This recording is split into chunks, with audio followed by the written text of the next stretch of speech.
Hello, everyone. This is Joshua Sohn, composing live here in the studio today. It is now the beginning of October, and so I wanted to touch on a few different Halloween related tunes. To start this month off, I thought it would be fun to do the Harry Potter music, specifically from the Order of the Phoenix. And this one is the theme for Professor Umbridge. So, really excited to get this going. It's very whimsical. As you may or may not know if you've seen the movie, she is this pink, fluffy character who's just always nice, but in the grand scheme of things, she's actually a bad guy and has a really dark side to her. So, it's a fun tune. I'm going to go ahead and play this from the start and finish. And just so you know, this is an arrangement. So I did do a little bit of some chopping up to kind of give you the idea from how that would sound. And then anything else from this point on, just be sure to like this video and subscribe if you haven't already. Share it with your friends. Any help goes a long way. Here we go. So first off, we're going to go and play this tune. This is straight from one of the, I think it's like the second or third track of the soundtrack of, or the Order of the Phoenix from Harry Potter.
Okay.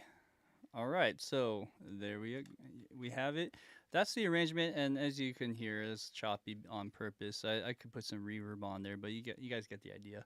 I'm actually giving a little bit of a just a syncopation or just a delayed hit, so it goes dun dun dun dun dun dun dun dun. Dun. So that's the idea. And again, I had to do that because it actually the ending of this actual soundtrack is a little bit different. It kind of is more anticlimactic actually, and that's only because it's part of the film score. And the scene ends with her being inquisitive of Trelawney, the other professor that she's kind of like peeping on and writing notes on. But yeah, so that is all for today. Now I'm just not as far as the stream. We got lots to do. It looks like guys on the board here. Music, a magic beyond all we do here. Albus Dumbledore. Hey, it's good to see some familiar faces here on board, and I am excited to do this one. Personally, I actually did a little bit of this, if you guys want to hear how this would have sound. Let's go ahead and try the first version of how that would sound.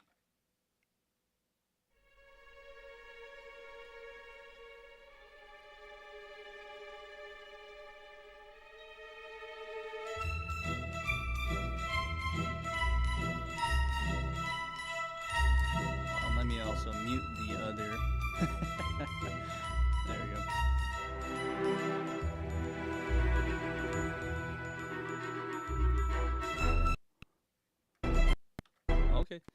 Oh, let's give that a buffer for a second. This is good. Sometimes I have to get this to like almost reload all the samples.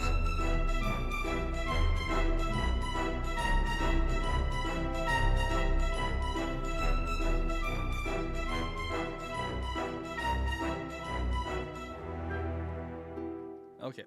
All right. So that is just a combination of woodwinds, horns. You got your brass, and then your strings over here. Let's just give a quick dissection of what's going on. This is in about 146 beats to 100. Sometimes it fluctuates to like 140 beats per minute, and then 146 beats per minute. And then the key is actually starts here where the melody is. That is in E minor, and it goes to C, and it kind of goes back and forth with that. So that's the idea here. I'm going to quickly basically remake what we just did, just so that I get good practice on my own, and it's just a good way to test my ears and see if I can basically redo all of that. But what's nice about redoing it, or kind of getting a head start from earlier today when I had some time, was just to dial in all the sounds. So we got some harps, as you can see, got some um, bass drum, timpani, and then as far as the strings, basically all the strings separated out into parts. I have east west because I think east west would be a great way to get some of the more uh, long sounds and things like that. Some of my other libraries, like Spitfire, or even the Pacific stuff that I tend to use a lot, doesn't have long or short articulation. It just kind of has like one articulation. Another one that I might consider getting down the road is Cinematic Studio Strings, just for that reason. But here's my library here. Let's see if this will play.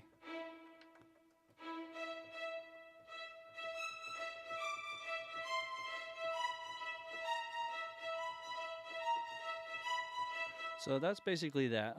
And then I have, other articulations. I have some staccatissimo.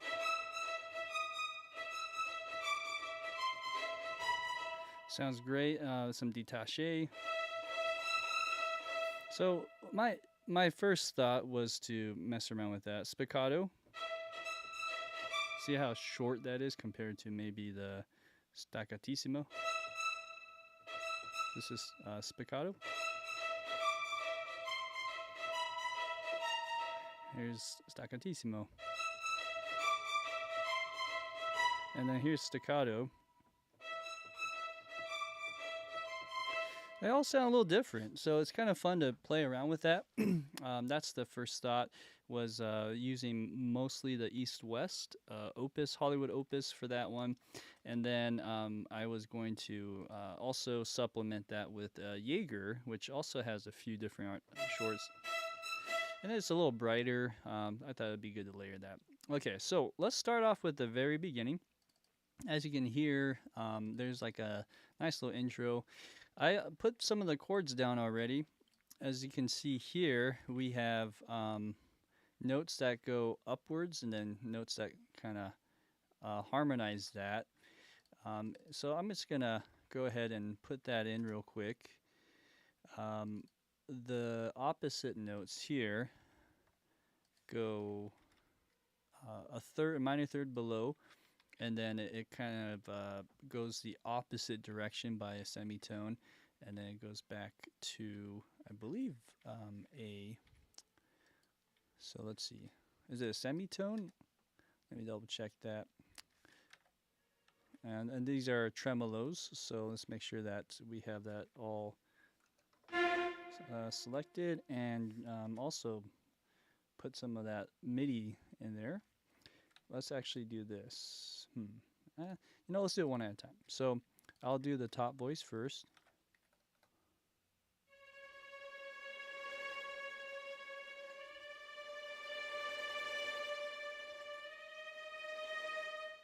Okay.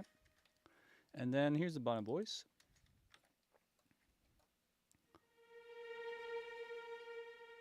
Okay, and we want the bottom voice to be a little bit quieter, but make sure that we can hear both. Let's try again.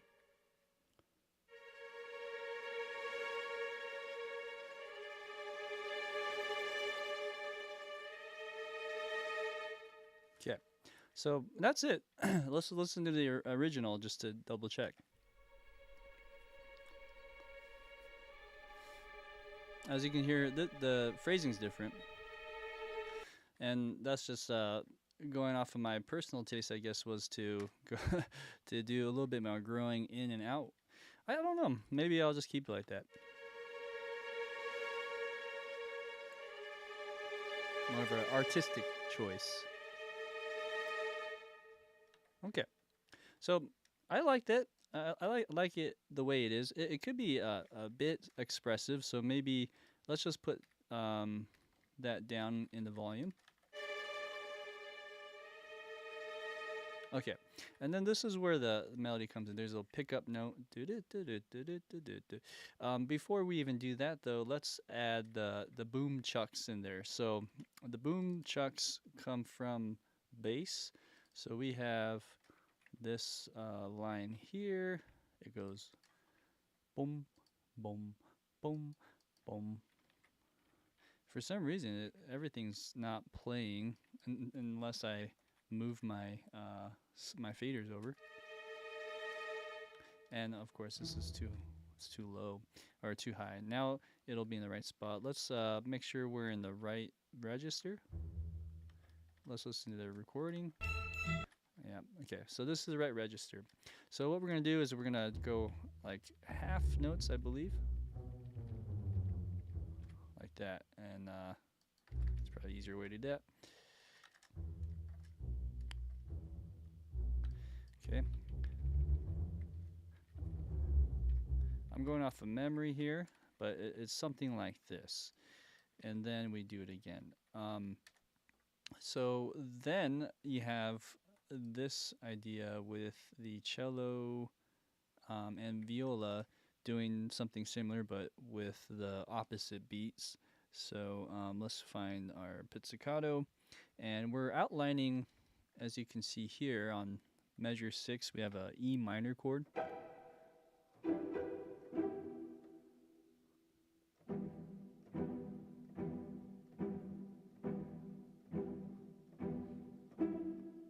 So it's something around there. Let's find the right register.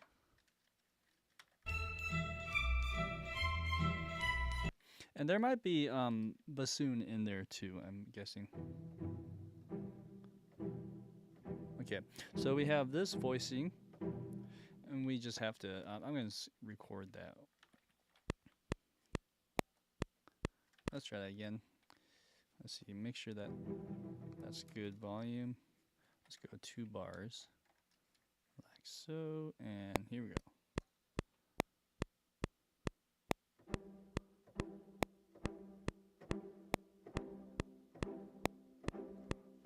Okay, and let's just double that up and go ahead and turn this off, and turn this off, and it sounds kind of like this. Okay, good variations on the velocity. Let's do maybe some compressing as well. Okay. And then timing wise, we could just quantize it perfectly, or we could do a that iterative one. Okay, so